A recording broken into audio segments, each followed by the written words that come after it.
Pourquoi Sonko aussi médiocre en termes de niveau d'intellectuel, de son niveau d'intellectuel et du moyen? Pourquoi ils ont pu réussir à trahir la population sénégalaise, surtout la jeunesse sénégalaise, avec des idées aussi médiocres, aussi bas, aussi moches? Il y a des responsabilités. Ils font partie des responsables parce que leur but c'était ça, moi trahir. Dig leen luñ dul def souvent samay dégg sénégalais naan liñ leen dig mënuñu ko, non seulement mënuñu ko mais daf mënu nekk parce que ça existe déjà comme la candidature des postes de plus haut niveau. Il y avait des concours avant, à l'époque, avant Macky Sall et sous le règne de Macky Sall, il y avait des concours pour les postes de directeur et de DG. Ça existe déjà. Donc loolu mu leen dikk loolu ça existe déjà. Lu tax sénégalais yi xamuñu ko fàttaliwul leen ko parce que journalistes yi ne font pas leur boulot. Et les autres politiciens qui restent, les opposants, ils devraient conscientiser leur mieux en leur disant que mais kii li mu leen dikk ça existe déjà. Appel à candidature, ça existe déjà au Sénégal. Depuis combien d'années? Ça fait très longtemps, ça existe déjà. Macky Sall ne l'a jamais violé. Ça existe toujours. L'autre chose, ils ont envie de trahir et de tromper. Donc ils sont responsables. Muy Sonko ak Diomaye. Responsabilité yi yemul foofu. Parents yi jur xale yi, eux aussi, à mon avis, c'est les premières responsabilités. Parce que ñii, avec leur médiocrité, ils ne devraient pas réussir à tromper cette jeunesse aussi brillante, aussi talentueuse, aussi compétente.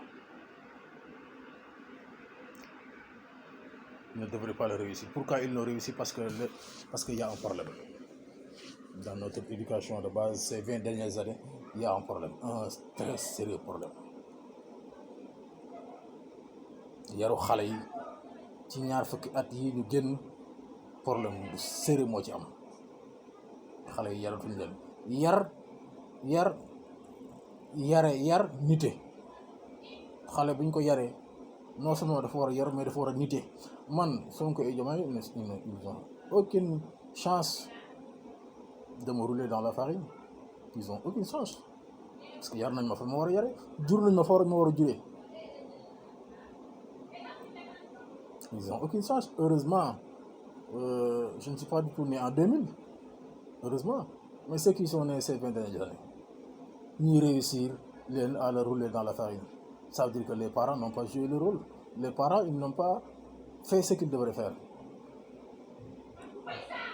Ils ont failli. Ils ont failli leur responsabilité. Ils ont failli de leur mission. Les parents de ces jeunes, ils ont failli de leur mission. bu leen jël responsabilité bi encore gàll ko ci mbaggu xale yi déedéet dañoo dëgër bopp dëgg la mais ku leen yar ba ñu dëgër bopp dañ leen a yar ñi leen yar ci kër lañ leen yare ci kër lañ génne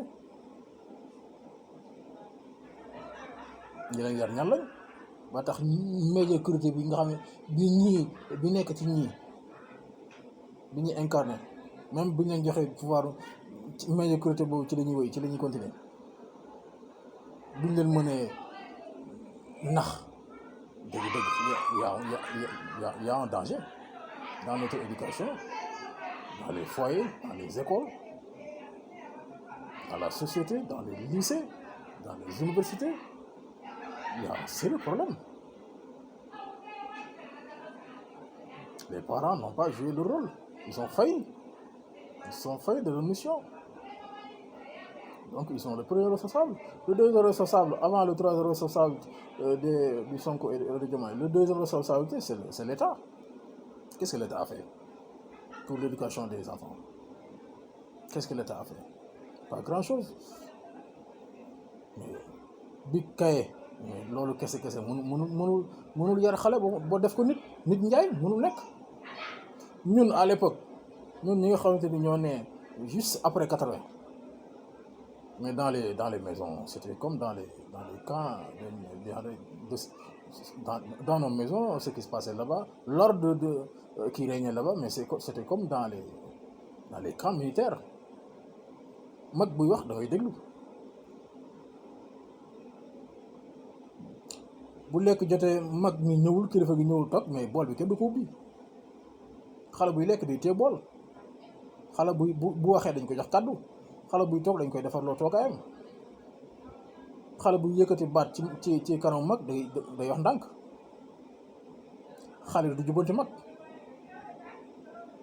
xale du yóotu ndawal dañ ko daan tegal xale di daan ñibbi si heure xale bu jógee di dox mag jóg di dox xale day taxaw mag mi romb xale buy jóg di dox jaar ci mbedd dajeek mag day taxaw wëlbati ko mag mi jàll mu door a jàll mais c'est ça qui s'est passé dans les camps et je pense que ça se passe toujours comme ça là-bas dans les camps là où on éduque nos forces de l'ordre c'était comme dans ça c'était une sorte de comme genre de service militaire dans les foyers. Ce que je suis en train de vous rappeler là, nous l'avons vécu à l'époque quand on était des enfants. C'est comme ça qu'on nous éduquait. La moo tax loolu moo ñu def ay nit avant ñuy dem école ba gis nga toute cette rigueur qui se passait dans les foyers nga jóge fa dem école mu continuer nga jóge fa ñëw ci mbedd bi loolu day continuer mais loolu moo ñu def ay nit loolu moo ñu def ñu doon ki ñu doon di bañ di bëgg lu jar a bëgg di bañ lu jar a bañ mu jaral ñu lépp mais loolu amatul ces 20 dernières années donc à cause de ça ces médiocres là ces politiciens ils ont réussi à enrôler ces enfants là et de le faire rouler dans la farine. Sinon ils n'ont aucune compétence, aucun savoir-faire, aucune maîtrise, aucun talent et potentiel, mais pour nous niquer comme moi ou bien mes amis qui sont là-bas au pays, plus précisément à Dakar mënuñu ko parce que dañu jaarale fi ñu war a jaarale. Donc l'échec c'est qui? L'échec il est global. Ça débute sur les parents, après les parents l'État, après l'État les maudits politiciens. Donc le mal il est profond. Le mal il est profond. loolu tant que lijjantiwuñu ko mais ñi même ba mu fi jógee mais ñeneen bu ñu ñëwee dañ leen di arnaqué waat dañ leen di naxaat.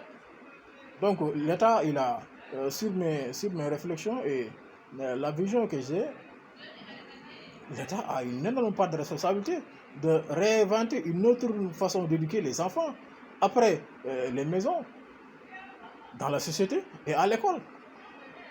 Parce que c'est la responsabilité de l'État. Si les parents ne veulent pas prendre les responsabilités, mais l'État, il a l'obligation de prendre ses responsabilités, d'éduquer ses enfants et de les protéger. C'est la meilleure façon de protéger ses enfants, ses concitoyens, ses citoyens là-bas. Mais ça ne s'est pas produit comme ça. Ça ne s'est pas passé. L'État a pensé que loolu rôle parent yi la ak peut-être mbedd bi moom il a démissionné depuis longtemps. Les parents je n'en parle plus. Ils pensent que quand ils achètent une gadget comme une marque de smartphone en leur donnant un enfant là il wàcc na ak moom parents yi léegi ñoom loolu lañ gëm.